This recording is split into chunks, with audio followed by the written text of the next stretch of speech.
Bonjour, good morning. My name is Stéphane Larue.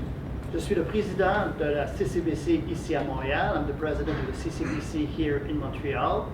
And I'm here to introduce a great presentation from our colleagues of FCR Law. I've been invited to participate in this presentation to give some insights about what's happening in Brazil. As some of you may know, I was in my former career a diplomat who spent almost 10 years in Brazil. In the latest iteration, I was Consul General in Sao Paulo from 2013 to 2019. I have now retired from the Foreign Service and now I work for the CCBC. Before I pass the microphone to my great colleague Renato Gergel from the Consul General here in Montreal, I would like to say perhaps a few words first about the CCBC here in Montreal and our great partnership with the BCC, who is based in Toronto. As you probably know, those two are Chamber of Commerce that promote trade investment between the two countries. We have just opened recently our offices here in Montreal on St. Catherine Street, and we work very closely with our friends from the BCCC, especially my great friend Peter Hawkins, who's the president of the BCCC. So our activities are based in promoting trade, promoting investment, promoting human resources ties between the Brazil and Canada, and our work basically complement each other. Before I pass the microphone to my friend Renato, I'd like to say perhaps a few words about the situation in Brazil. What I'm going to say is based on my personal views only. They do not represent the view of the BCCC, they do not represent the view of the CCBC, nor the government of Canada. These are my views only. Of course, many of you have probably seen the news about the recent events that happened in Brasilia on January 8th. While those images was quite upsetting for a lot of people, based on my experience in Brazil, based on what I've seen in Brazil since I was there in 2001, I can say that one of the strengths of that wonderful country is the strength of their institutions.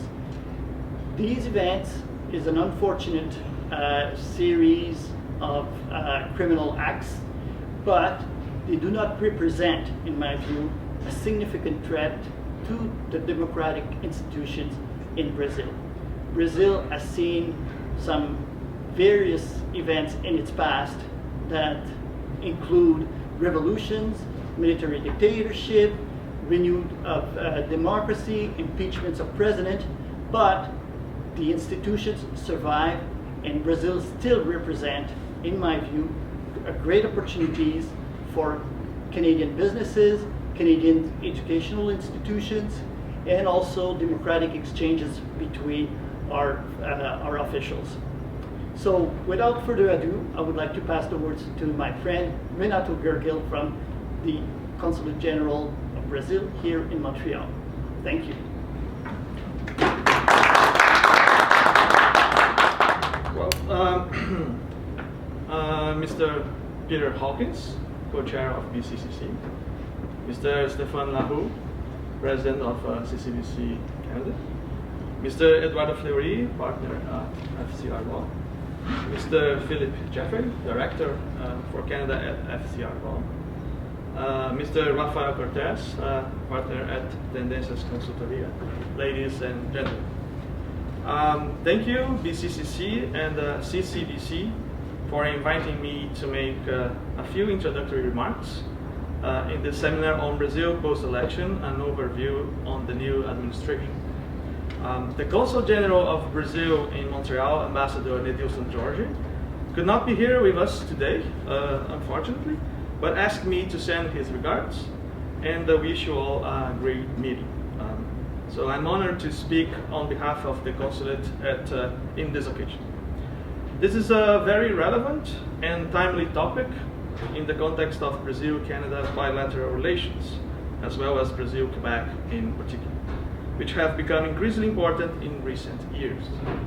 As we know, Brazil is a country of continental dimensions, more than 210 million inhabitants, 1,600 billion US dollars of GDP, culturally and ethnically diverse, with many business opportunities in the most varied fields of the economy.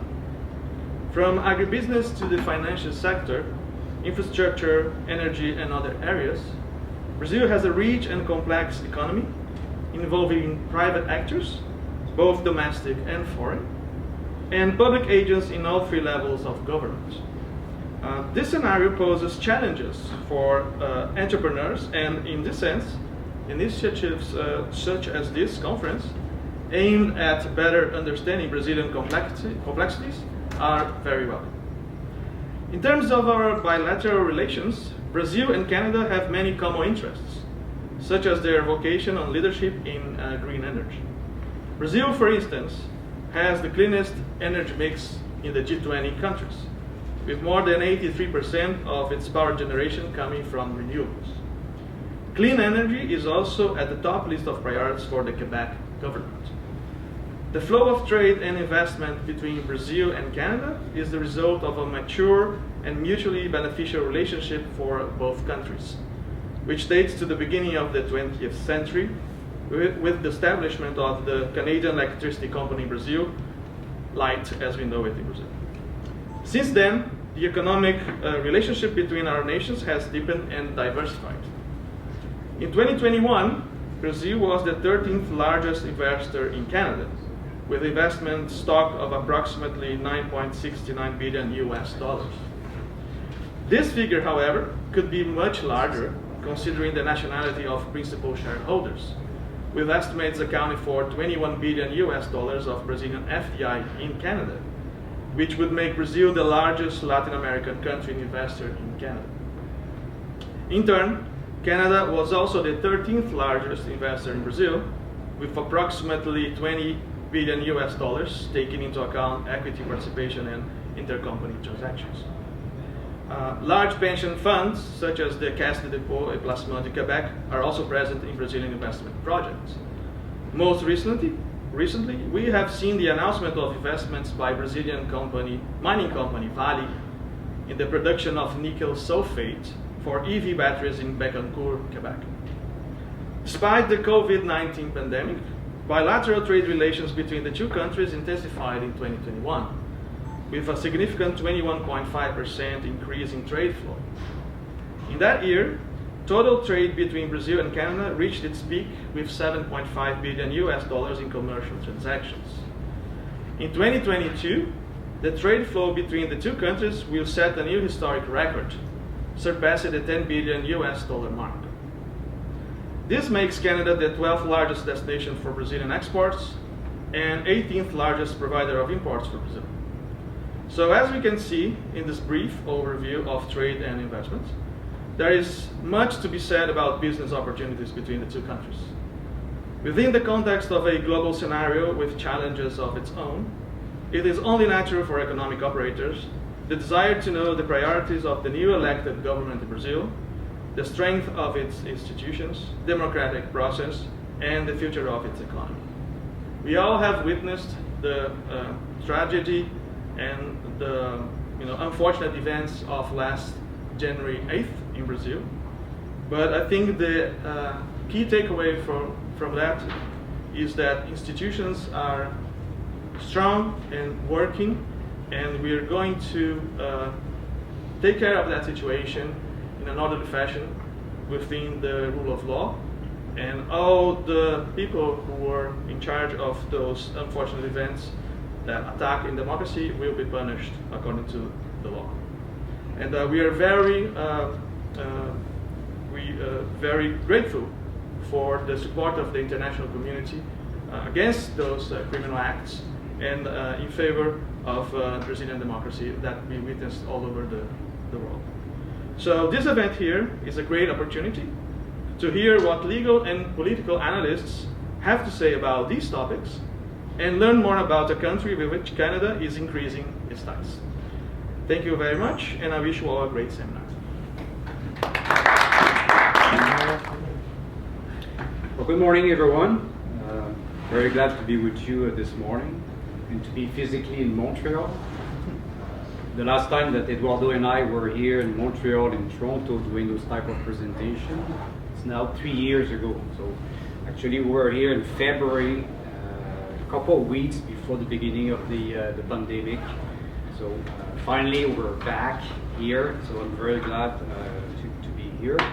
I would like to first thank the CCBC, the BCCC, and also thank Renato to be with us today, and for them to have invited us to talk a little bit about Brazil.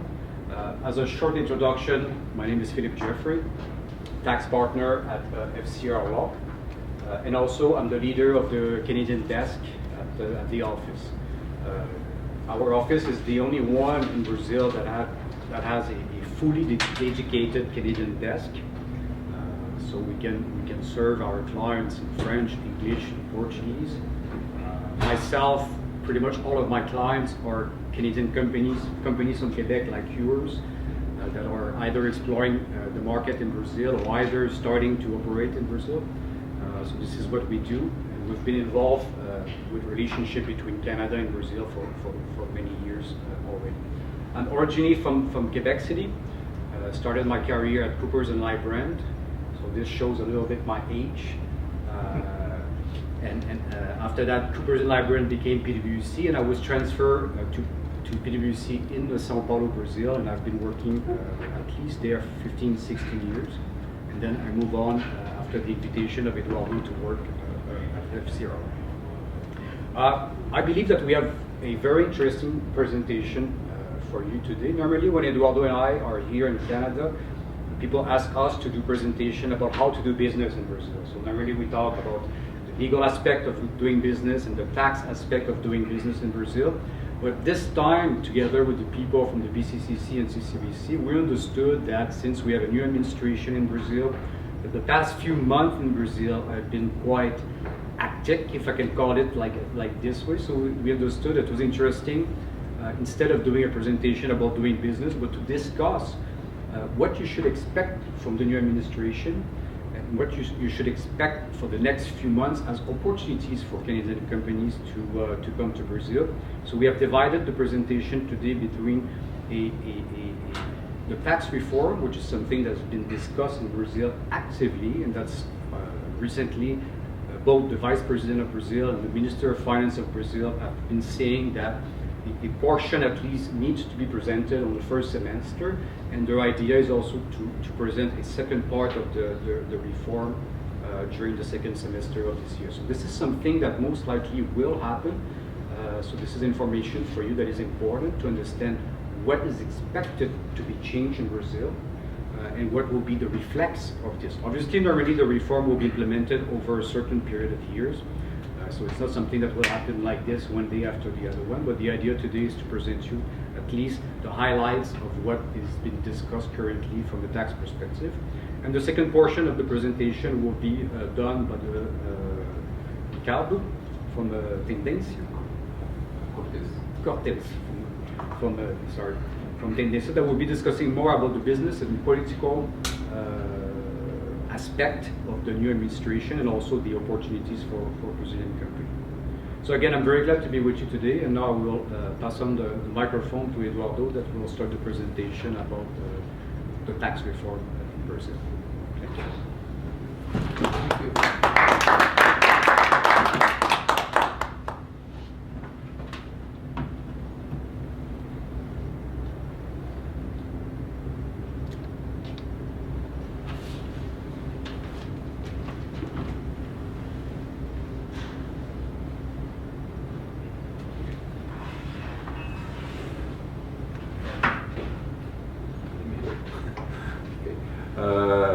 Good morning, everybody.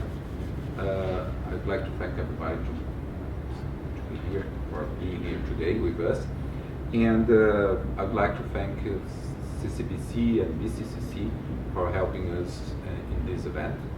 For us, it's very important to be here physically, as Philippe just said, because it's a way to get in contact with the business in Canada. So it's important for us to create a relationship and business relationship with with Canada companies and Quebec companies, and so Montreal also companies. For us, it's very important. I say this because for me, okay, you can skip this. The idea is to give some highlight about the business in Brazil, and after to understand a little bit what's going to happen in the next government. But of course, Cortez, who is from Tendências Consultoria, that works like partners for us in Brazil, with us in Brazil. So it's very important. I'd like also to thank the presence of Montreal. Thank you for being here with us today, and to give the views of Brazilian government, I would say, at this moment of the country. And I would say that first, to say some remarks about what happened in Brazil in the last, I would say, weeks. First, it's very interesting, like in these days that we are living, if you sleep for 1 week, entire week, when we wake up, we are going to spend a kind of a month to understand what happened in 1 week. And if you have, if this week is the last week in Brazil, oh, you are going to spend much more time to understand what happened in this during this period. So it's every day everything changes. But what is very clear that what happened, Stephanie, also the president of the CCBC here, he said, and also Gurgel said, that the institutions in Brazil, the democracy institutions, are very strong. And I think sometimes I read in the New York Times that their assessment as is the Brazilian institution could be more prepared to a kind of attack to the democracy that happened in the last week in Brazil than the U.S. government was in in 2000 when happened 2020 with the attack to the capital. So that's a very good impression, and I think up to now we can say that the democracy in Brazil is okay. Everything is working, and it's sad what happened, but I think these guys will be punished according to the law. That's important. Punished according to the law, not with another things. And let's talk about the last government. And it's important to be fair what happened in terms of economics. The last government was elected based in the idea of the pro-market reforms. Paulo Guedes, which is the Minister of Economy, he said that he would do a lot of things during the 4 years, but of course he was not capable to do this. First, because the pandemic hits the world, not only Brazil, all the world was hit by the pandemic. But also, of course, government's not easy. Usually, who is in the private sector and goes to the government and says, "Oh, I will do everything." You know that we know that's not easy. Okay, who sometimes works for the government, as I worked before. Okay, it's difficult to be there. It's difficult to do the things. The rules are different. There are a lot of ties, so it's not easy. But let's see the numbers. For example, the GDP. The GDP, first year, okay. First year usually is not a good year for any government, okay. The second year, bad. But why? Pandemic. Third year, recovered, 2021. Basically, if you do the math, you are going to see that you are in the same number in 2019. And in 2022, we have a growth probably 2.9, or 3%. The last number that I saw yesterday, they said 3%. That's okay. If you compare with another countries, it's also a good number. So, from here, you are not saying anything. Brazil needs to grow in a speed much more fast than this. But if you compare to another countries, and you consider what we are seeing with the pandemic, I think it's a good result. In terms of inflation, First year, second year, that's okay. Third year, high. Why? Pandemic. Logistics, okay? It was a big problem.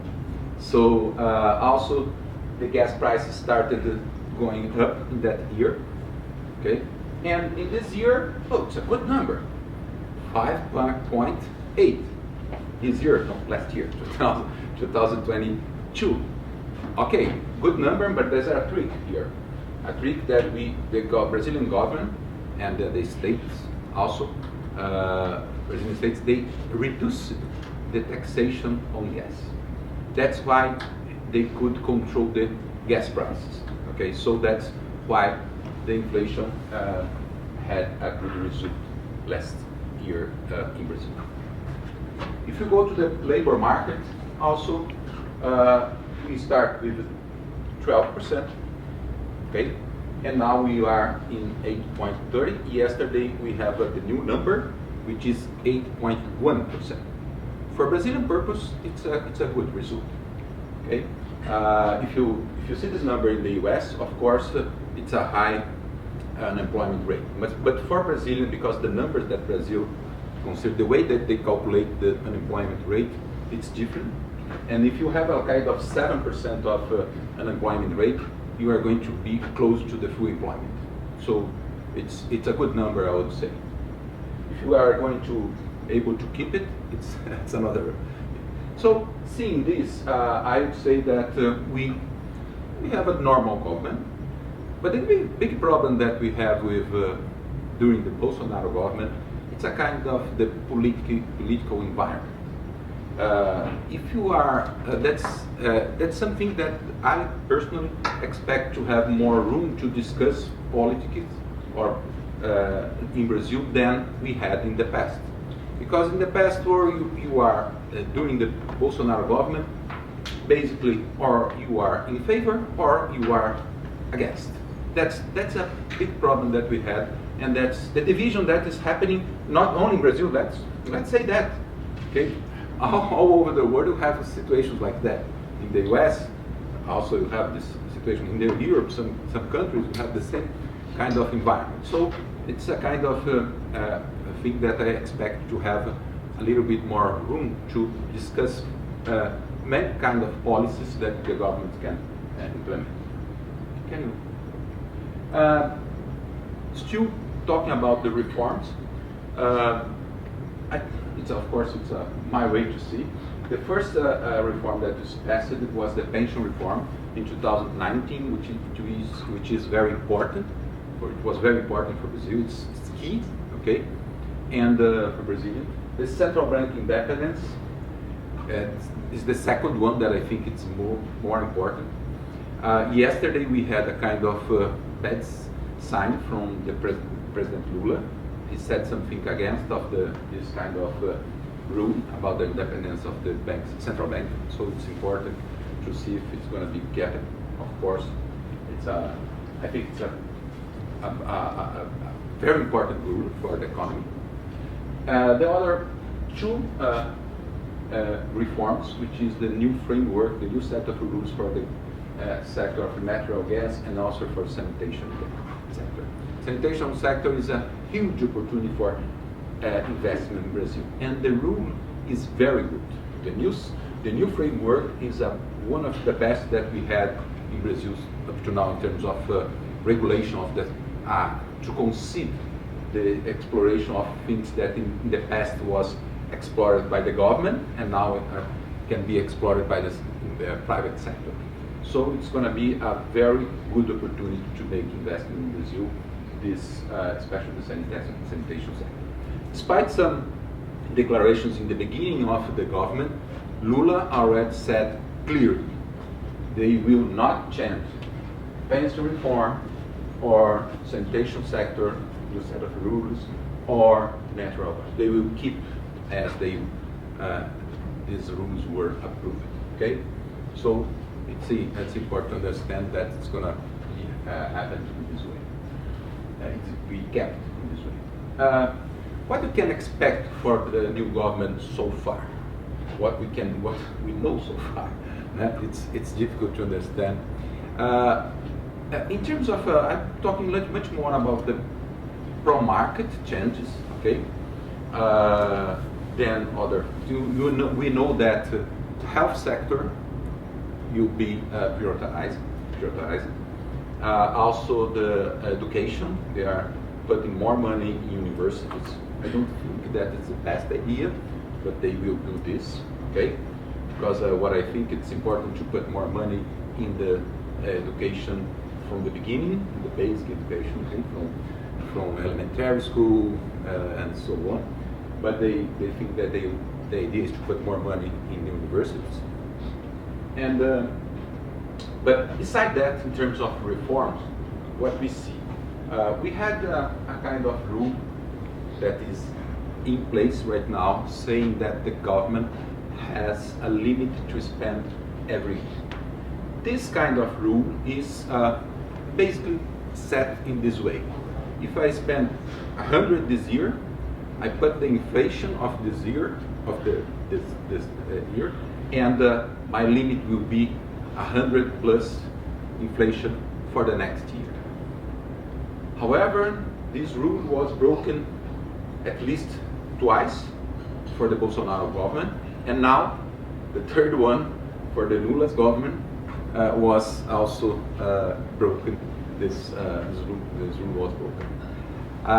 It's not a kind of illegal thing. They passed a constitution amendment for that, so it's not something that you can say that, oh, it's illegal. No, they just Lula, the first best thing that he did in the best achievement, it was to get 300 people, 300 congressmen to pass this amendment in the beginning, by the end of the last year. So it's very important.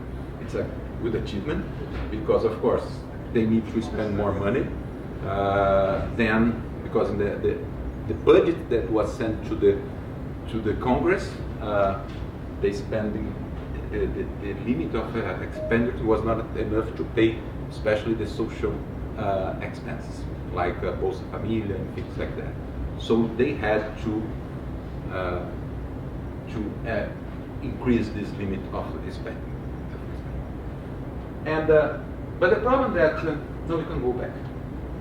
The problem with this rule is what they say in Brazil, that he is skilled.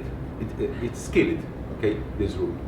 Why? Because every time you have a problem with the limit of the expenditure, they go and they did an amendment on the constitution and they increase this limit. So the idea is to change this rule. That's why the government is saying, the Minister of Economy, Haddad, is saying that they reform, creating a VAT also, and destroying the system and create another one. South Africa also. It's necessary, in all of this case, it was necessary that the federal government sponsored this kind of reform. So in that time, seems to us that the tax reform can be at least sent to the Congress with the federal government sponsoring this proposal. And we had right now, a good sign of that Bernard Api, which is a guy, the economist that have been working with this tax reform for almost 20 years also, and he was in the position right now in the government. He has a position in the government. He's a secretary for the tax reform. That's the name of the position that he has in the government. And I have been working with him in many other opportunities. He was a colleague of me. Before I'm a lawyer, I was an economist. The first graduation that I got was in economy, and we studied together, and I know each other, I would say, not very well, but well. And so I don't have any doubt that he is there only for that, only for the tax reform. So we have good signs in terms of the possibility to have a tax reform approved this year. Okay, let's see now what's the first tax reform, which is the implementation of VAT. So what we have as a current Brazilian indirect tax system? we call indirect tax system the taxation of sales, okay? Sales to consumer customers, okay? So today we have only 5 taxes, okay? Only, that's of course a joke, I hope you understand. That is a big mess. We have a PIS/COFINS, that is a federal tax. We have when you see PIS/COFINS, you think in one tax, or even if there are 2 names, but it's only names, okay? Even if you think PIS/COFINS, we have 2 or 3 ways to calculate this tax. Okay, it's not easy to do this, and so we try to manage this. We have a IPI, which is a tax that is charged on the industrialized products, and also it works like excise tax on cigarettes, alcohol, and cars. So cars that produce, of course, pollution. And we have ICMS, which is a kind of fake VAT because it's have a lot of exceptions, okay? And you have 27 states enacting rules every day about this tax. So if you have to work with many states, which is common because the markets are in every state, so you have to work with 27 legislations that changes, change every day. Every day, if you go to the journal, official journal from every state, you are going to see at least 2 or 3 new rules. It's a kind of problematic. Of course, if you have good advisors like us, you can avoid everything this problem. We can avoid all the problems. Okay, we can fix this view. But that's just a little bit of information about that. That it's important. If you want to start a business in Brazil, you have first to make the tax planning. Okay, it's important to have this to understand it, if you can be if you can compete in that country. Because sometimes you see the price in Brazil for some product or some service, and you see, oh, I can do better than this. Be careful. You have to consider the tax in this. But we can fix this, and we can. I think we can give to you a good tax advice about that. And we also have the tax on service, which is charged by the local governments, by the municipalities, and so we have. It's not so complicated. Even you have 5,000 municipalities, more than 5,000 municipalities in Brazil, cities in Brazil, but it's not so complicated as ICMS. ICMS is one of the worst tax that we have. Okay, and can you skip me? Of course, this kind of if you analyze all this tax and all these rules, what are the results? Okay, the results, of course, the bad results that we have tax costs that are spread all over the economy. Which is, if you want to know how much you pay of taxes, in fact, no one will know. There is no way to calculate. You can calculate the tax that you pay by himself, by the company, for the company. Okay, but you have to understand that in the costs, the things that you bought, okay, as an input and services and so on, there are a lot of taxes that you cannot take credit, and so there are a lot of costs. And so the signs that you give to the economy are bad signs. Oh, sometimes something is more expensive than another one, only because the taxes. So I, as a customer, I would like to buy something. I would buy something cheaper, not because I like this product, not because I need this product, but because it's cheaper. It happens with cell phones during a time in Brazil. You decide to buy a better iPhone, which you can see it's good, but you don't need that iPhone. But you bought that because there was a kind of fiscal incentive, okay, for cell phones for certain prices. So you decided to buy a cell phone, not based in what you need, because we are talking not the middle class, we are talking about the poor guys. The poor guys decide to buy, or sometimes to pay a little bit more for a cell phone, only because the taxation. Okay, so that's something that we give bad signs to the customers and to the companies. They decide to do something. They decide to install some companies in states, in different states, not because it's close to the customers that they have, but because they have tax incentives. That's important to understand. Before that, of course, compliance cost. Brazil is a world champion in terms of number of hours that we have to spend to administrate the costs, okay, administrate the taxes. And the number of lawsuits, of course, it's huge. Okay, uncertainty, that's something that business don't like. Okay, as consequence, less investments, less sport, and less GDP growth. It's important that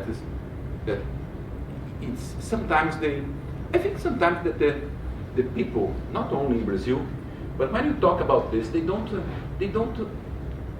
believe in economists. But I am saying, if you believe in the science of economists are science, okay? So you have to understand that this is the result of this system, and it's not a small result, it's a big result. So if you decided to change this system, you can improve the business environment, and you can generate a better GDP growth, at least. Okay. What's the solution that they are proposing right now? There are two proposals. There are what we call PEC 45, and there is also the PEC 110. I personally worked for PEC 110. I worked for the group that was preparing this amendment. And but the PEC, they are very similar. Let me say one thing. That's not both are good proposals. Okay, so they can work very well. Either one. And basically, what the PEC, we say PEC is an amendment, a constitutional amendment proposal. Okay. Okay. So the amendment, they propose to unify all the tax in just one, with one rule, okay, and they will charge the tax based on the destination principle, which is basically if you are living, like suppose in São Paulo city, you are paid taxes according to the rates that are fixed by the government for that place. Okay, so it's very important because we can stop what we call the fiscal war in Brazil. Because what matters is not only the producer is located, the factory is located, but what matters is where the customer is located. So that's why we eliminate this kind of fiscal war that we have today, and it will be much more, I would say, rational, this system. So it's very important to have this. So this is the proposal. Just one big rule, okay? Flat rate. Flat rate, it's a way to say, but you have exceptions, but not more than those ones that are in the Constitution, in the amendment of the Constitution. So you limit, and sometimes makes sense. And it's not only in Brazil. In Canada, you have exceptions. In all over the countries of the Europe, they have also exceptions. So it's normal to have this. And we have two things that I'd like to highlight. That's going to work both for PEC 45 and PEC 110. That we have this idea of personalized exemption on food. In Brazil, we have something that is, I would say, something very different from other countries, and that works very well. It's a kind of tax invoice, or electronic tax invoice. We call in Portuguese nota fiscal eletrônica. In this case, it's possible to know who bought that product immediately. If you give your tax ID when you are buying something, after you just bought, you got the tax invoice, there's a QR code, and you get the QR code. This tax is already registered with the government immediately. You are going to access the databases of the government, of the state government, local government, and so on. It allows us to understand who is this guy, who is buying food. It's a rich guy or it's a poor guy. Be careful. You can only, we have in Brazil a program that is called, the last government called it the Auxílio Brasil, which is Brazilian aid, something like that. And in the past, Lula called it the system, put the name in the system as Bolsa Família. We have people that are registered in that system, and every time someone from that system someone goes to the supermarket to buy food, they can receive the money back, the tax that they pay, of course. And it's simple. Say, I will give my tax ID to another people to also get the exemption. It's easy to fix this, but just put a limit of spending for every month. That's okay. It works well. Okay. But there is another way to do this. You can basically increase the Bolsa Família aid. Okay, the help that you give to this family, based on assessment how much they will buy of food. Okay, you have many research about that, so they give more money to them. Basically, it's working already in the state of Rio Grande do Sul. It works very well, and in terms of distribution of income, is getting better in that state. It's very, very interesting, this kind of personalized exemption. It's very good. You can use this tax, this IBS, this VAT, to give a better distribution of income. Transition period. This amendment said 6 years, okay? Because we have some sectors that there are winner sectors and loser sectors. The difference is not so big as they think, but it's going to be this kind of transition period to avoid some problems with the sectors. And the next proposal is PAX 110. Basically, it was constructed because in that time the federal government said, I don't want that agents will take care of my taxes. Okay, so what we did, in fact, in this proposal, we create 2 taxes, 2 VATs, one federal and another one state and municipal level. Okay, in the municipality. So what we did in this case, we divide in 2 taxes, but the rules basically are the same. The difference were very, very, very small. Okay, and we don't have in this case the IPI. You can see one tax will be out of this tax reform, but the problem is this tax will disappear along the time. Okay, and basically the idea is much similar to the other proposal. Instead of having one law, you are going to have 2 laws: federal law and another law for states and local governments. Okay. And this independent tax agent will work for the IBS for states and cities. Okay, so that's basically. In that proposal, the transition period was fixed in 7 years. Everything will be negotiated in these terms. It's not easy to. Probably we are not going to stay with 7 or 6. Something different will be put in place. But basically, that's the proposal. This proposal is very important.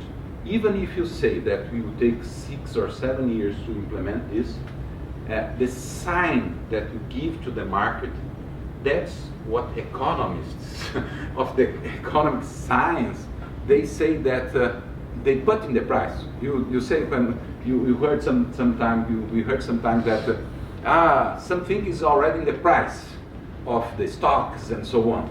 That's, if you have a tax reform that is good for the business, they will put in the price, they will anticipate this amount. So it's gonna have many good signs to the market.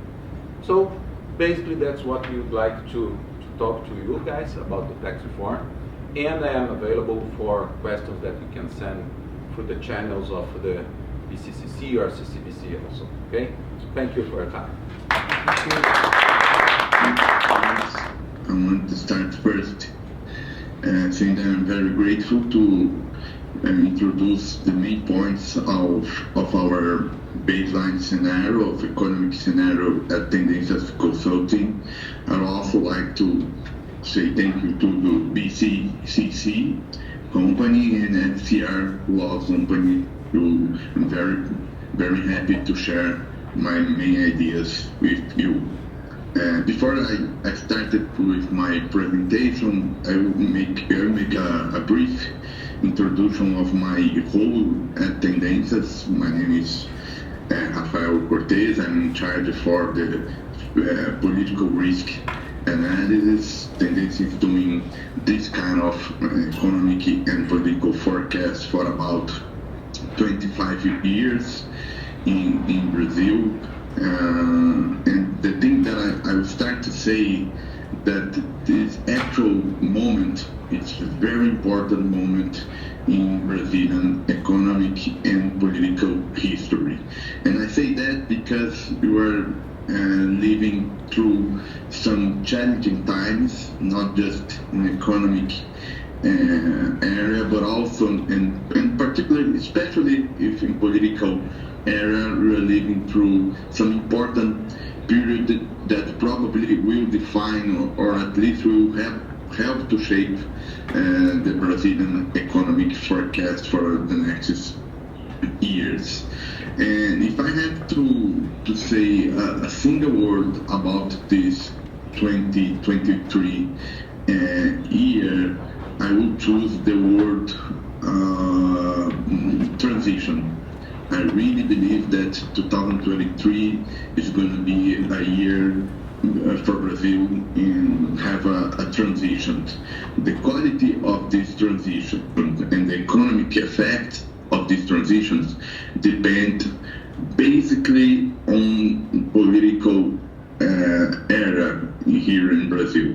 The political transition that we had with the presidential election might translate in important impact in so many different areas of public policies, including and especially in the economic area. So we really believe in order to understand the economic forecast for the next years, or especially for 2023, we really need to understand what's going on with political aspect. So before I get to the numbers for our 2023, a year that I call it a year in transitions, so you will see that our GDP growth, for example, is lower than the other years, and the reason behind that, because we think we still have some macroeconomic policy decisions for this 2023. Fleury, for example, has said very good points about the economic challenges and the way, at the end of the day, the way that we will deal with these problems will kind of affect not just 23, but especially for the next years. So with this idea of a year in transition, I will say that the main question that we should ask ourselves and try to answer in the better way is that if Brazil is going to seize the opportunity that opens with changing international scenario and seize this opportunity to get back on track and start to show more strong numbers in terms of economic growth.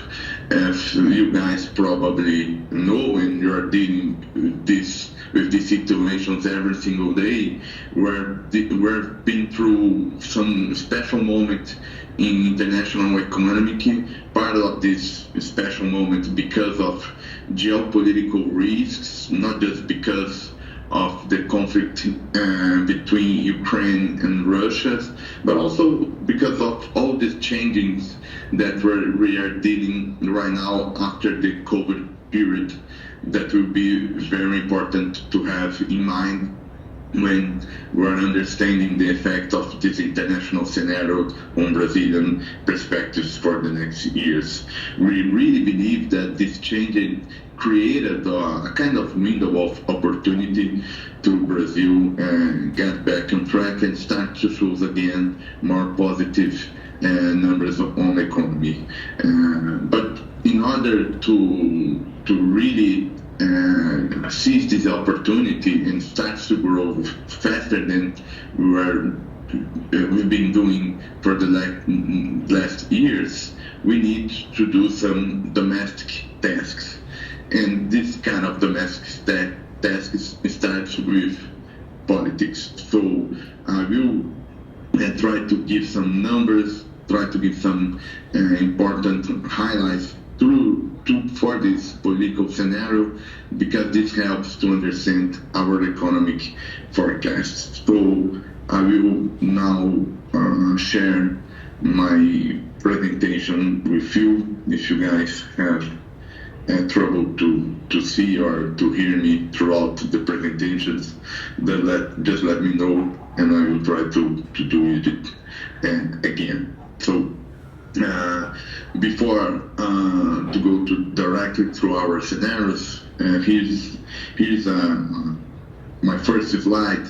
It's kind of a methodological one to help to understand what is behind our numbers in our assessments of risks and opportunities for Brazilian economy. I really believe that there are two kind of factors that will affect Brazilian public policies for the next years. The first one is market restrictions. I really believe that Brazilian checks and balances systems will help to decrease the number of uncertainties that we will have right now about important economic policies projects. I can say that we are discussing right now plenty of possible changes in Brazilian macroeconomic policies. Part of that will affect, and it has been affecting, for example, our exchange rate. You probably are noticing we're passing through a very challenging scenario with our exchange rate, a lot of volatility, because there is this kind of uncertainties. It's very important right now. For example, President Lula yesterday gave an interview to an important network here in Brazil, and he made some criticism about, for example, our inflation system regime that created a lot of noise. It's not because Lula will do that, but because Lula right now is dealing with some hard political questions. You guys heard about the challenges of Brazilian democracy, the social and institutional tensions that Brazilian democracy has been through last years. So this kind of environment is affecting the way Lula is approaching the economy. And one of the effects of this environment is the way Lula is dealing with his speech. And right now Lula is trying to show that he's a strong president, because the situation is very uncomfortable right now for the president because of variables that we will try to analyze later on my presentations. So it will be very important to analyze the market restrictions of possible decisions that Lula's government will have to take it. That's one of the reasons that we believe that when we look at the opportunities and risks that basically all political transitions open up space. We really believe that there is a strong opportunities, even though we still see plenty of risks during this transition. But I think the market restrictions will be a huge factor defining the economic agenda for 2023. And the way we will handle 2023 will affect the medium and long term for Brazilian economy. The other kind of restrictions, that is very, very important to have in mind in order to access Brazilian challenges is the fact of political restrictions. And as you probably know, Brazil is a multi-party system. Lula's government will be based on a multi-party coalition, not just a very fragmented one, but also a very heterogeneous coalitions. So this kind of coalitions will probably impact things that has political feasibility that Lula will try to implement. So one thing is things that Lula and other ministers might say about so many things that Brazil is dealing right now. The other thing is the measures that in reality have a strong chance to be approved. And I say that the difference between the sign-offs and the actual bills that the government will send to the both chambers is because of this coalition that is made by a lot of different parties. So it will be very difficult to make some, I will call here, the lack of better name, radical economic decisions. So it will be tough to approve a lot of the things that Lula will try to do in 2023, for better or for worse.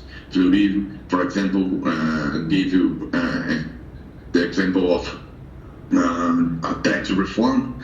It will be very, very hard. It will be very, very important, and we will see the government will have to make a lot of concessions. The good sign of this is because we will avoid more mishandling of the economic policy. So we might have some impact on changes that could be better than what actually will be approved, but I really believe that a strong checks and balance system is positive for Brazilian economy. It will help to get back on track to more strong economic growth.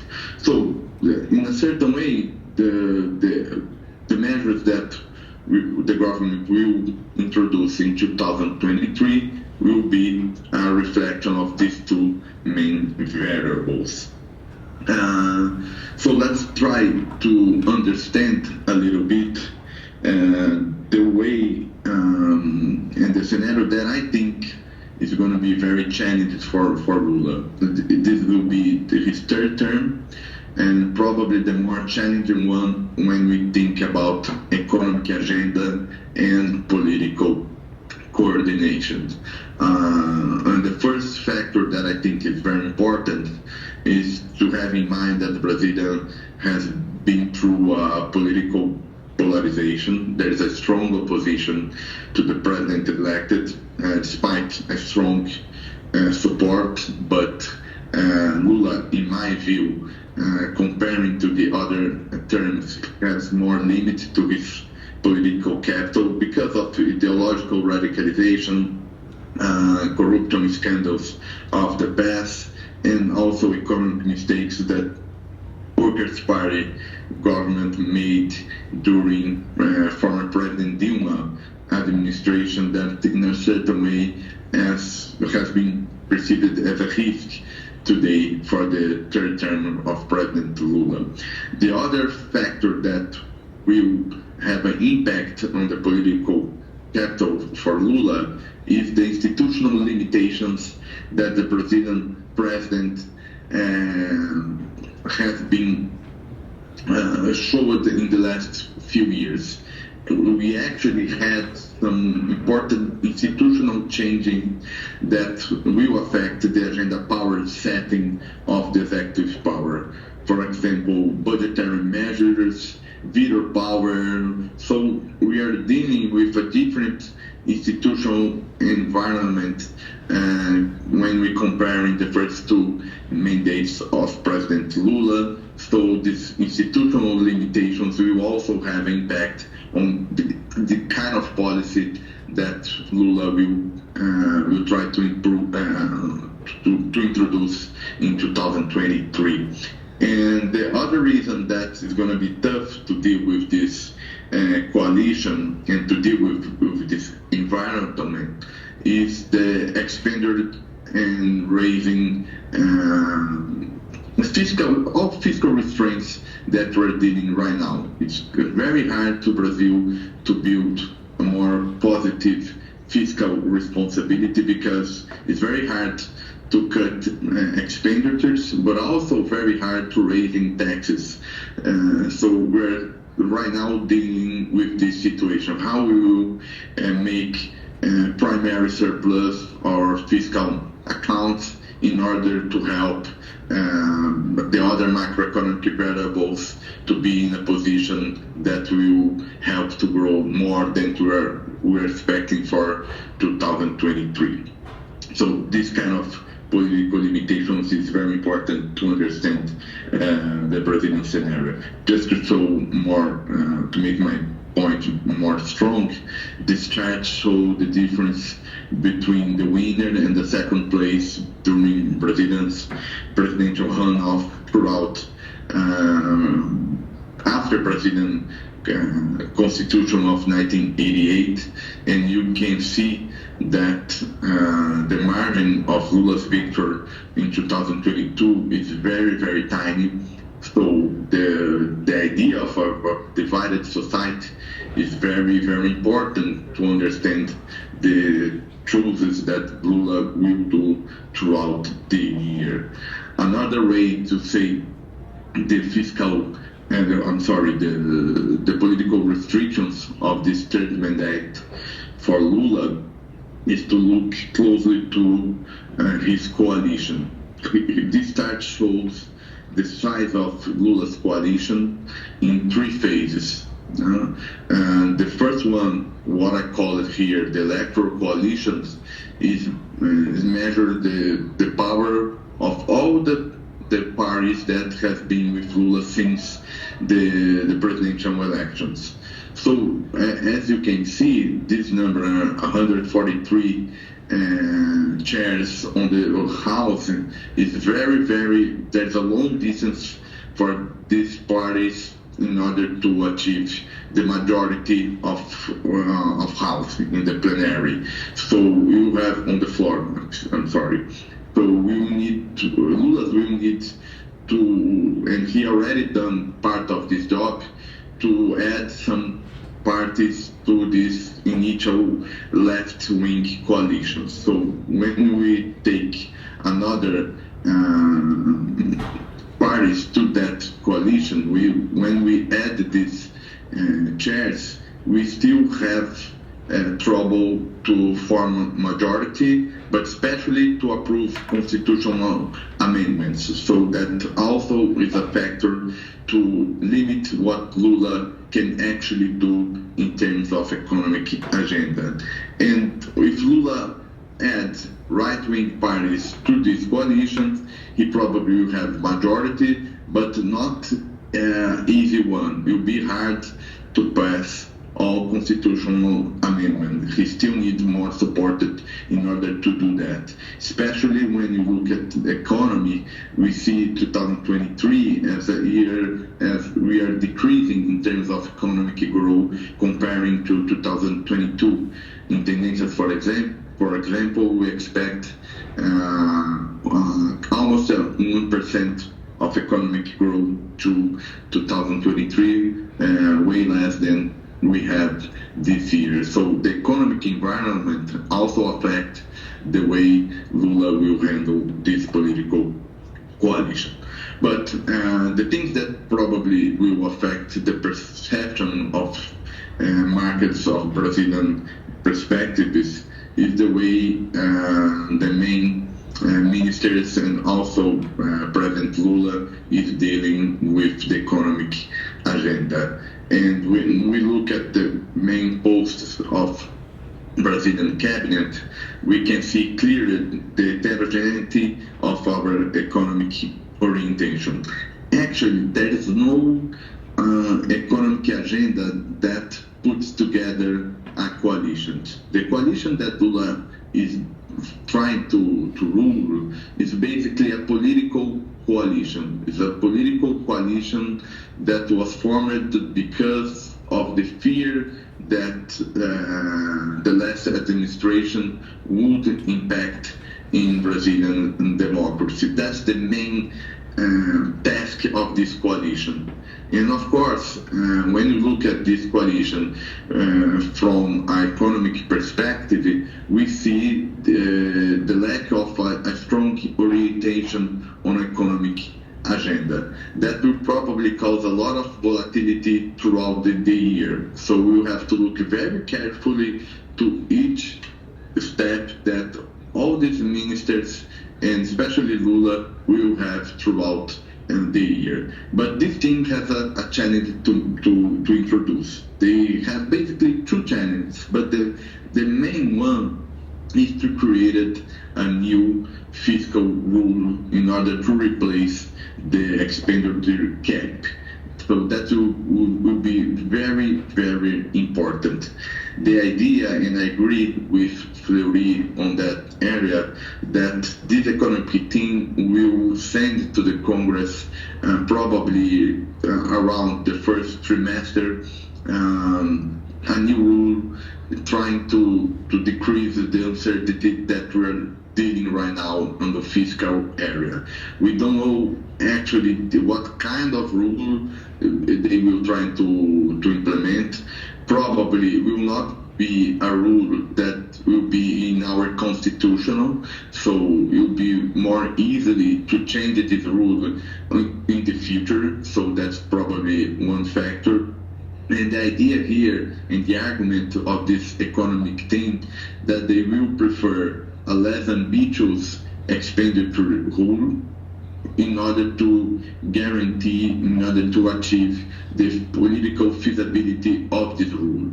And the argument goes in a certain way like this. In the past we have a lot of different changes in the expenditure cap, the constitutional amendment, so we need a more feasible one to guarantee predictability for the next years, even though we probably have more expenditure than we expected with the expenditure cap.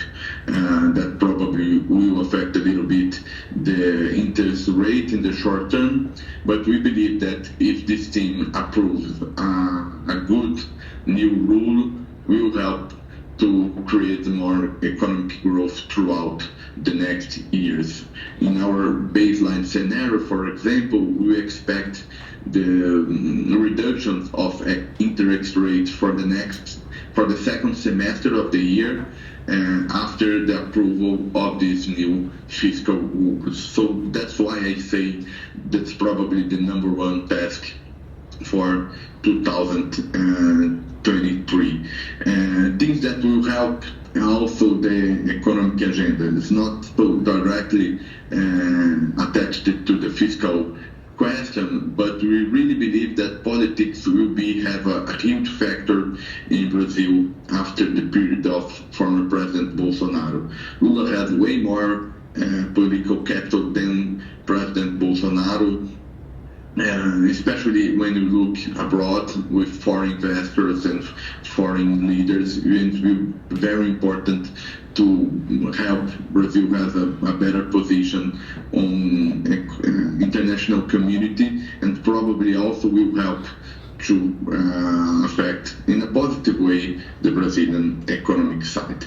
Well, I said all those things in order to guys have more a good access of Brazilian economic situation. For 2023, our GDP growth is basically a number that say we're going through a year in transition. We need to reestablish the fiscal area, and also we need to start to show some measures in order to increase the Brazilian productivity. And the new government chose, as Fleury said to you, the tax reforms as the main driver of this positive shock that the government will try to implement in 2023.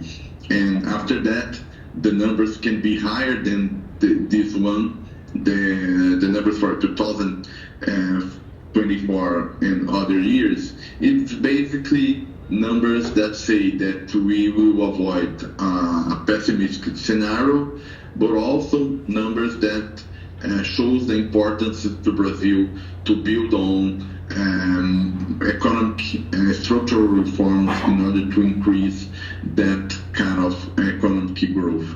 And I really believe that the main trigger to a more positive scenario is the relationship between Brazil and other countries. So events like this one will be very, very important. I really believe that President Lula will travel a lot during his first part of his mandate, where he has been scheduled visit to US, also to China and other countries that will help to change the image of Brazilian political elite. So in my view, the way we will have more growth is through the international scenario. But in order to do that, we need to deal with this fiscal challenge. But basically what we are saying is that we will avoid a more pessimistic scenario, and that will open up another opportunities for doing business with Brazil. When you open up our forecasts, we see that as a positive side, agricultural sector and consumption sector, because Brazil has a lot of productivity in the agricultural sector, and also because of the social expenditures, the consumption will be higher than we thought before for 2023. This year will be particularly challenging for the industry and investments because of the effects of monetary tightening, global slowdown, and uncertainties about politics and economy. But once, and especially if we approve the tax reform, we really believe that our industry can start to grow a lot. And that's one of the targets from this new government. Minister Geraldo Alckmin has been saying a lot of this throughout this time, because we really believe that the more strong industry, more competitive relationship between Brazil and the world is going to be a huge factor for our Brazilian economy. I think we have some important sectors that after 2023 will be with huge opportunities. Energy sectors, especially the solar one, wind power, biofuels, but also infrastructures. We have sanitation, new regulatory framework, railroads, roads, airports, ports, and so forth. Because we made in the past very important changes in the regulatory framework on these areas that we believe that despite some noise, the government Lula is gonna keep the core of these measures in place. And of course, extractive sectors also have important opportunities for Brazilian economy. So I'm sorry the way I handle a little bit my time here, but I tried with my best efforts to show the kind of challenges that we're facing right now, and also the opportunities. Thank you for your attention. If you guys need any question, I will be very, very pleased to answer. Thank you very much for your attention. Hi, I'm Peter Hawkins. I'm co-chair of the Brazil-Canada Chamber of Commerce, one of the partners here. But I have a question. If you could just define the difference between the authorization regime versus the concession regime. It is something very interesting from our infrastructure members. Could you give us a little definition there, please? Yeah, basically we changed the nature of our rules. The authorization regimes, it kind of simplify the rules of the uses of railroad systems in Brazil. A company just had to show interest in introduce a project, and the government just in quote authorization in order to this company to explore and even increases the railroad infrastructures. The concession regimes has a more hard work in order to make a project and to approve the uses of this kind of infrastructure. So basically, it's more easy to use the infrastructure that Brazil already has in place, but the public sector has hard times to use or to even increases the quality of this infrastructure. And the idea here is that companies can introduce a project, establish some guidelines, and the government just give an authorization. So it will be very quicker way to have a partnership between public and private sector. It's basically something of that kind of changing that already showed very important, gave us very important and strong sense of opportunity in this sector. And that's one of kind of things that Tendency is doing right now, is trying to help our customers that have interests in this kind of infrastructure, and we help these companies to show good projects in order to have this authorization for the public sector, by the public sector, I'm sorry. And I have a follow-up question. The authorization regime sounds nice and fast. How much time, under concession rules, they had quite a bit of time to develop. And the authorization, what kind of time limits? I do not have this particular details, but the difference between these two regimes is huge. I can say about that. I'm not sure. I'm not the specialist on this sector. I can consult one of my colleagues here and then pass a better information for you. But what I can say right now is that the difference is very huge. The process is very more simple than with the concession regimes, and where the companies showed a lot of interest in doing that. So that's one of the things that we really believe that will help Brazilian economy for 2023, and we believe that President Lula will keep this kind of legislation, the core of this legislation, in place in order to, in a certain way, it will help this government if the investment will be higher than we expected today. And certainly infrastructure sectors is going to be very important for the Brazilian economy for the next years. Thank you. Anybody else have questions? No.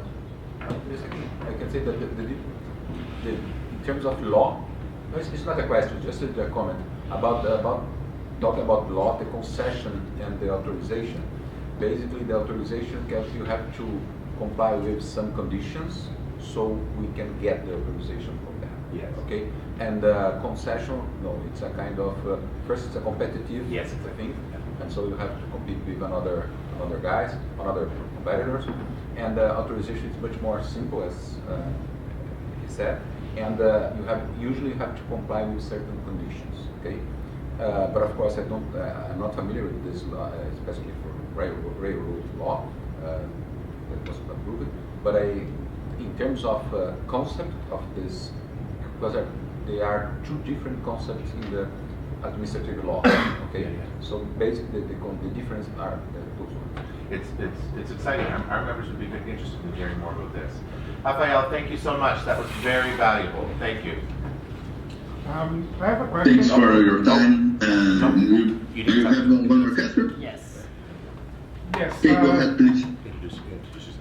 Yes. Hi, Rafael. Thanks for the presentation. My name is Paulo Magalhães. I'm an economic development consultant for research and investment in Canada, working with global economic development organizations.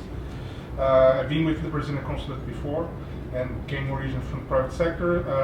And this question is maybe you can comment, but also put it to the board here to discuss.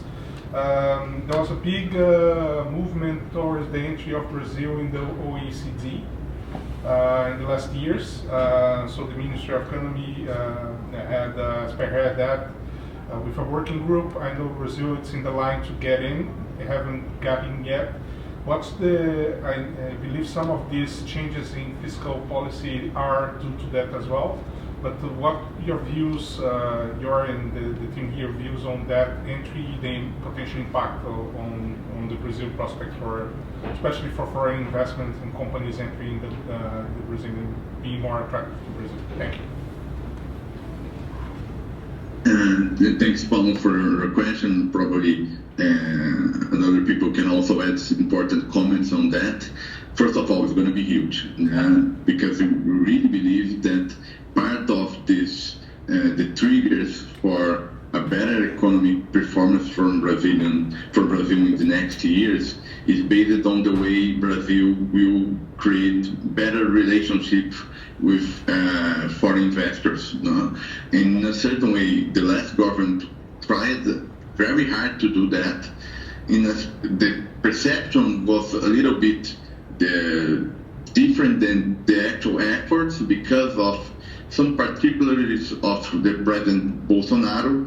That's why you really believe that adding kind of a presidential diplomacy with these efforts that Brazilians have been made in order to increase the way we're dealing with the foreign investors, I think will help a lot to have better results. In our baseline scenario, we'll keep doing this agenda with OECD countries, but also we'll help to create a more positive perspective to Brazilian commercial agreements with European Union. With President Bolsonaro, there were very hard times dealing because of the environmental questions, the political relations, especially with France and Germany. They were basically have opposition to former Brazilian president, and I really think that this positive effect that Lula can bring to the table in order to get better economic results for his third mandate. Thank you. Rafael, thank you so much for that. We really appreciate it. Lots of insight there. Very grateful for you speaking to us. Thank you. Thanks very much for your attention. Have a good continuity of this event. Thank you very much. I'm very honored. To finish the presentation, we will now be discussing about the last part of the tax reform, which is the aspect that we'll be dealing with corporate income tax and also payroll tax. Obviously, the main portion of the reform that Eduardo explained for us is most likely the most important, to simplify the indirect tax regime in Brazil, to give more security for the companies. And like we mentioned during our presentation, this will most likely be the first part of the reform that will be presented to the chambers. But there are some aspects of the corporate income tax reform that will have very important changes also for Brazilian companies that are investing in Brazil. So I don't know if we can go to the first slide of the presentation, please. Okay, thank you. When I'm working with Canadian companies and we do some tax analysis for them, some tax planning, and they rapidly understand that they will need to deal with the humongous amount of taxes with different calculation bases and so on. I always like to look at them and say, well, there is good news. the only thing that is not subject to tax in Brazil is the payment of dividends. So you will pay tax in Brazil, and whatever will be left as your profit, you can pay the profit out to the Canadian company without being subject to additional taxes in Brazil.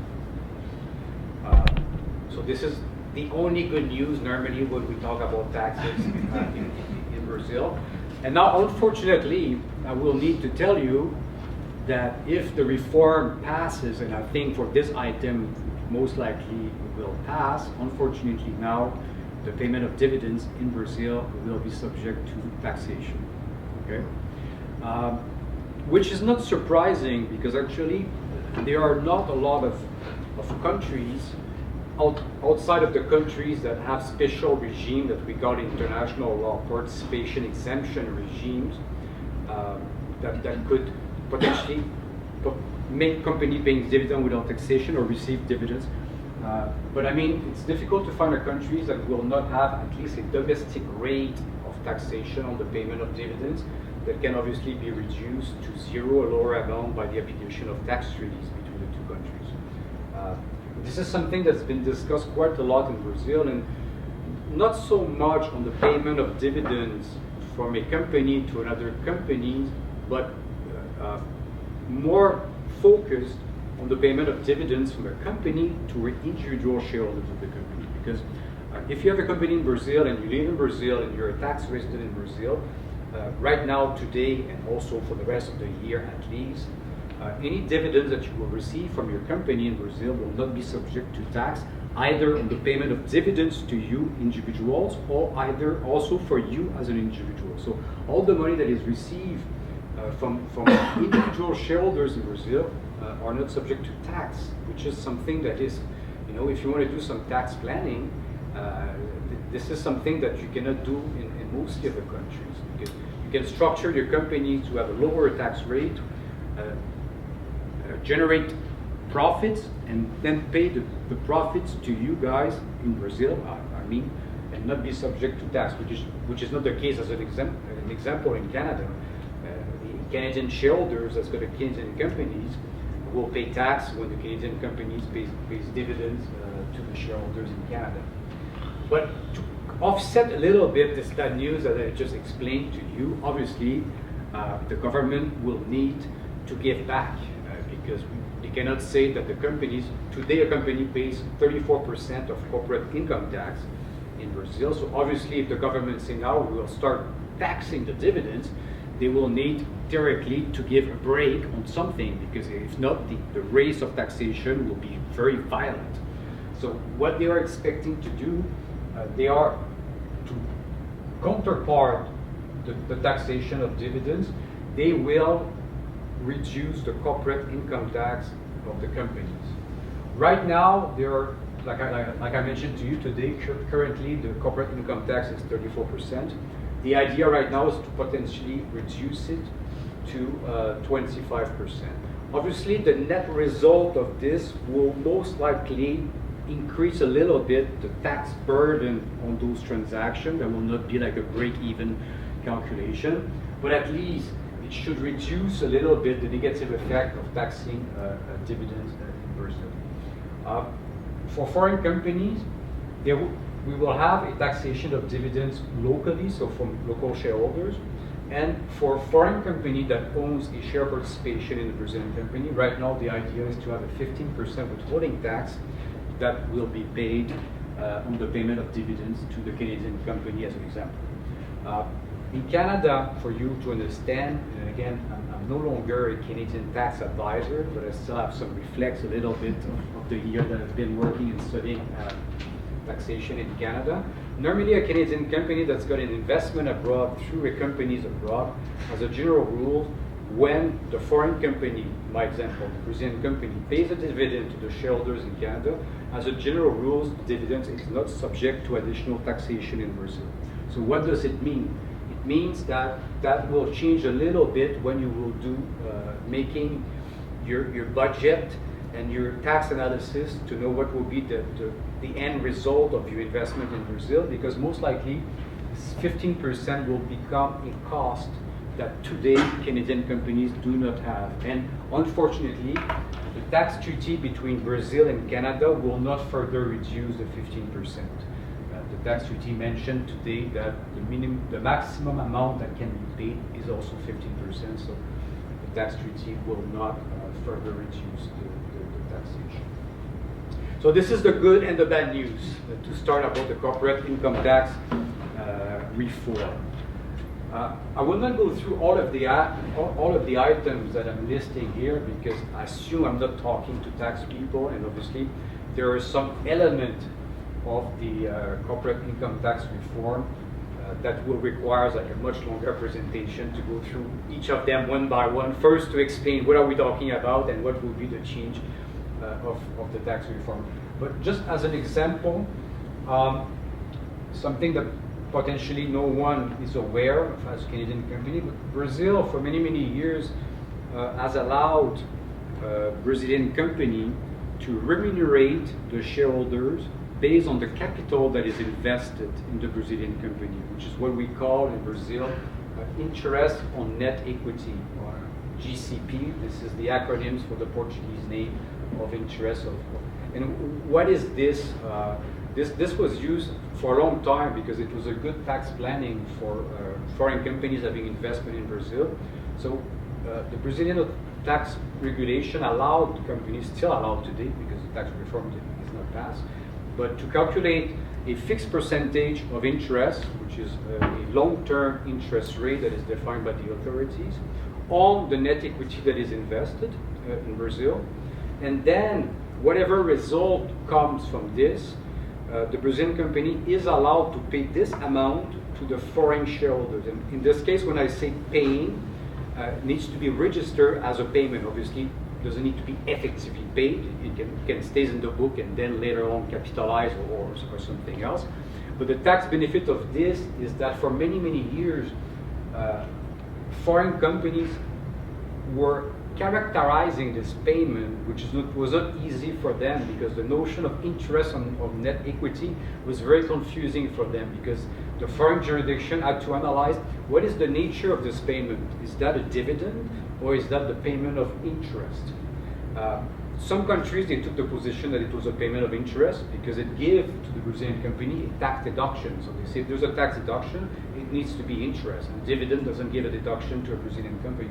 But quite a lot of countries, since the calculation of this amount was only payable to shareholders, it was based on the net equity of the shareholders, and they say, well, if the only person that can receive this is the shareholders of the company, it is based on the amount that the shareholders has invested in Brazil, and the result, I will consider this as a dividend. And then this is when those cases became very interesting from a tax planning perspective, because it gives in Brazil a tax deduction at 34%, corporate income tax. And for those countries that were saying this as a dividend, normally they were not taxing the dividend. So it gives you like a 34% deductions with no further taxation in the foreign country. So this is the concept of interest on net equity. And there's some limitation of the amounts that can be deducted, obviously. Like it's not the full amount that is normally deductible. What the authorities are now looking at is to